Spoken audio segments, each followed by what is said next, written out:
नमस्कार दोस्तों, मैं राजकुमार मौर्य। यूपी में होने वाले 2027 के विधानसभा चुनाव के लिए सभी राजनीतिक पार्टियों ने खेला करना शुरू कर दिया है। खेला का मतलब है एक एक विधानसभा सीट के लिए, चाहे भाजपा हो चाहे समाजवादी पार्टी हो, संघर्ष करना पड़ेगा। चाहे अन्य राजनीतिक पार्टियां हो, सबको संघर्ष करना पड़ेगा।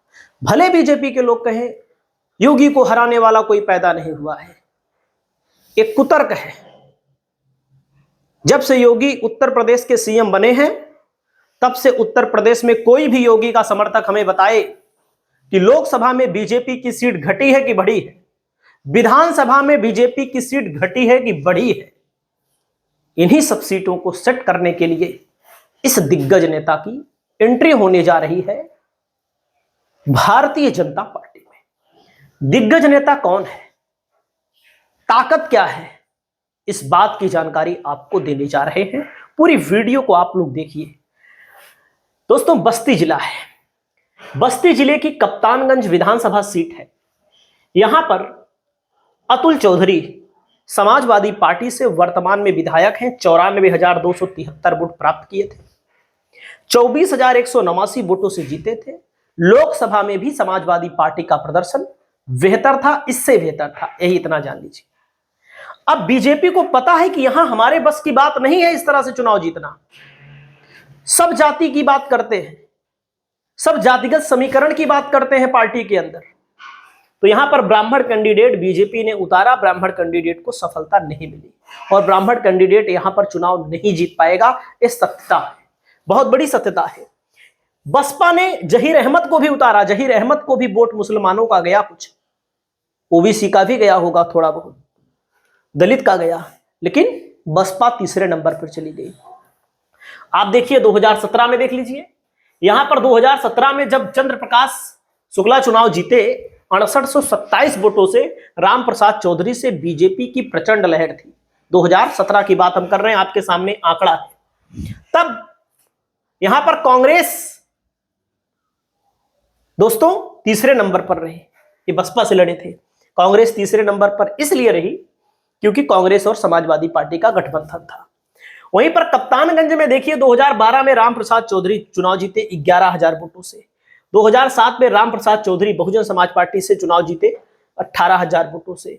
2002 में राम प्रसाद चौधरी 4,029 वोटों से बीजेपी से चुनाव जीते। दोस्तों, 1996 में राम प्रसाद चौधरी, मतलब कि लगातार, एक आध बार छोड़ दीजिए, लगातार 1993 से राम प्रसाद चौधरी लगातार चुनाव जीते। 2022 में उनके बेटे चुनाव जीते। यहां का अगर आप जातिगत समीकरण खंगालेंगे, देखो अनुमानित है, अभी वोट कटा है, एसआईआर में भी वोट कटा है, आप सबको पता है। अनुमानित ही मान लीजिए, एक ज्यादा दलित है और कुर्मी है, लगभग बराबर ही मान सकते हैं आप। ब्राह्मण 43,000 बताए जाते हैं, मुस्लिम 40,000 बताए जाते हैं, यादव 25,000, ठाकुर 20,000, राजभर 13,000, मौर्य 10,000, वैश्य 9,000। ये अनुमानित आंकड़ा है, इससे बहुत ज्यादा फर्क होता है एक्चुअल आंकड़े में, सच्चाई बात है। बाकी आप लोग समझ सकते हैं, आंकड़ा ऐसे ही देख लीजिए।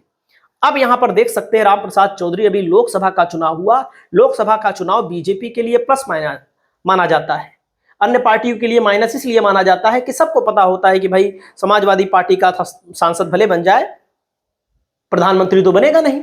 इसीलिए बहुत सारे लोग ऐसे भी होते हैं जो बीजेपी को ही वोट दे देते हैं। सपा वाले भी बीजेपी को वोट दे देते हैं, क्योंकि कहते हैं कि 2000 अगले में यूपी में अखिलेश को हम जिताएंगे। आपको मैं बताना चाहूंगा, यहां पर बीएसपी ने भी पटेल उतारा और यहां पर अतुल चौधरी, यही राम प्रसाद चौधरी है जो वर्तमान में सांसद है। राम प्रसाद चौधरी जो इसी विधानसभा सीट से 5 बार लगातार विधायक रहे, मात्र 2017 में चुनाव हारे, वो भी बहुत मामूली वोटों से चुनाव हारे, बहुत मामूली वोटों से चुनाव हारे। तो दोस्तों, उन्हीं के बेटे हैं अतुल चौधरी, यहां से वर्तमान में विधायक हैं। अब समाजवादी पार्टी के अंदर एक कमी मानिए, समाजवादी पार्टी की रणनीति मानिए, एक ही घर में 2-2 टिकट देने की परंपरा है। एक एक घर में 2-2, 3-3 टिकट, 4-4 टिकट दे देते हैं। ये सच्चाई है, जमीनी हकीकत है। तो ऐसे आरोप भी लगता है परिवारवाद का भी। बाकी कुछ भी हो, पार्टी को जीतना है तो मजबूत लोगों को ही टिकट देगी, छोटे मोटे लोगों को टिकट देगी नहीं, एकदम साफ साफ बात है। तो दोस्तों, इनका नाम है अतुल चौधरी और इनका नाम है दोस्तों अरविंद चौधरी। अरविंद चौधरी जो है, इसी बस्ती लोकसभा से, जहां से अभी विधायक हैं और सांसद हैं रामप्रसाद चौधरी, यहीं से ये सांसद रह चुके हैं। 2009 से लेकर 14 तक बसपा से सांसद रह चुके हैं, बहुजन समाज पार्टी से सांसद रह चुके हैं। दोस्तों, यूपी में बीजेपी के इस कदम से अखिलेश यादव को बड़ा झटका लग रहा है। सीएम योगी से मिले सपा सांसद के भतीजे अरविंद चौधरी, भतीजे हैं, पहले सांसद भी रहे हैं। अरविंद चौधरी किससे मिले हैं? योगी से मिले हैं। जब योगी से मिले हैं, साफ जान लीजिए कि बीजेपी में शामिल होने जा रहे हैं, कोई रोक नहीं सकता, बीजेपी टिकट भी देगी। बीजेपी को पता है कि कुर्मी समाज के कारण, मौर्य समाज के कारण चुनाव हारे हैं। कुर्मी समाज को, मौर्य समाज को बड़े पैमाने पर टिकट देगी बीजेपी, लेकिन समाजवादी पार्टी भी देगी टिकट, और समाजवादी पार्टी से अतुल चौधरी का टिकट पक्का माना जा रहा है ना भाई। और यूपी के कुर्मी समाज से आने वाले पंकज चौधरी के प्रदेश अध्यक्ष बनने के बाद बड़ा संकेत माना जा रहा है। 2024 लोकसभा चुनाव में भाजपा की हार कुर्मी समाज की बड़ी वजह रही है। और दोस्तों, अरविंद चौधरी सपा सांसद रामप्रसाद चौधरी के भतीजे हैं, कुर्मी समाज से आते हैं। 2009 से 14 तक बसपा के टिकट पर बस्ती से सांसद रहे। सीएम योगी से मुलाकात के बाद उनकी भाजपा में जाने की अटकलें तेज हो गई हैं। आरोप है कि रामप्रसाद चौधरी ने बेटे की राजनीति के लिए अरविंद चौधरी को नेपथ्य में ढकेल दिया। कुर्मी समाज के लोग भी दबी जुबान से इसकी चर्चा कर रहे थे। सपा सांसद की वजह से ही अरविंद चौधरी को एक बार फिर लोकसभा सदस्यता छोड़कर हर मोर्चे पर संघर्ष ही करना पड़ रहा है। रामप्रसाद चौधरी 5 बार विधायक रहे। 2022 में बसपा छोड़कर समाजवादी पार्टी का दामन थाम लिया और उनकी परंपरागत कप्तानगंज विधानसभा से बेटे को विधायक बनवा दिया। 22 में योगी की लहर में बस्ती की 5 सीट भाजपा हार गई और समाजवादी पार्टी 5 सीट बस्ती की जीत गई, लोकसभा भी जीत गई, अभी भी जीतेगी। 5 नहीं जीतेगी तो 4 जीते हो सकता है, लेकिन अभी भी बीजेपी की तुलना में अच्छा प्रदर्शन रहेगा। हो सकता है सपा 5 जीत जाए। समाजवादी पार्टी के लिए बड़ा झटका है दोस्तों, क्योंकि भाजपा के प्रादेशिक रणनीतिकार और स्थानीय भाजपाइयों का कहना है अरविंद चौधरी कप्तानगंज विधानसभा से चुनाव लड़ाया जाए, ताकि पार्टी को अरविंद चौधरी के भाजपा में आने की सार्थकता की परख हो जाएगी। और इस मुलाकात के बाद निकट भविष्य में अरविंद चौधरी भाजपा में शामिल हो गए, मान लीजिए मिल लिए, शामिल हो गए। बाकी मैं आपको बताना चाहूंगा, समाजवादी पार्टी के राष्ट्रीय अध्यक्ष अखिलेश यादव के आंखों के तारे युवा विधायक महेंद्र यादव से लड़कर उन्होंने पराजित कर भाजपा में मजबूती के साथ अस्थायी रूप से अपना स्थान पक्का करना चाहते हैं। तो दोस्तों,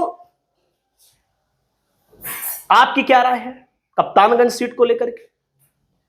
अगर कप्तानगंज से भारतीय जनता पार्टी इनको टिकट देती है तो क्या ये चुनाव जीत पाएंगे अरविंद चौधरी, जो कि सांसद रह चुके हैं, कुर्मी समाज से आते हैं?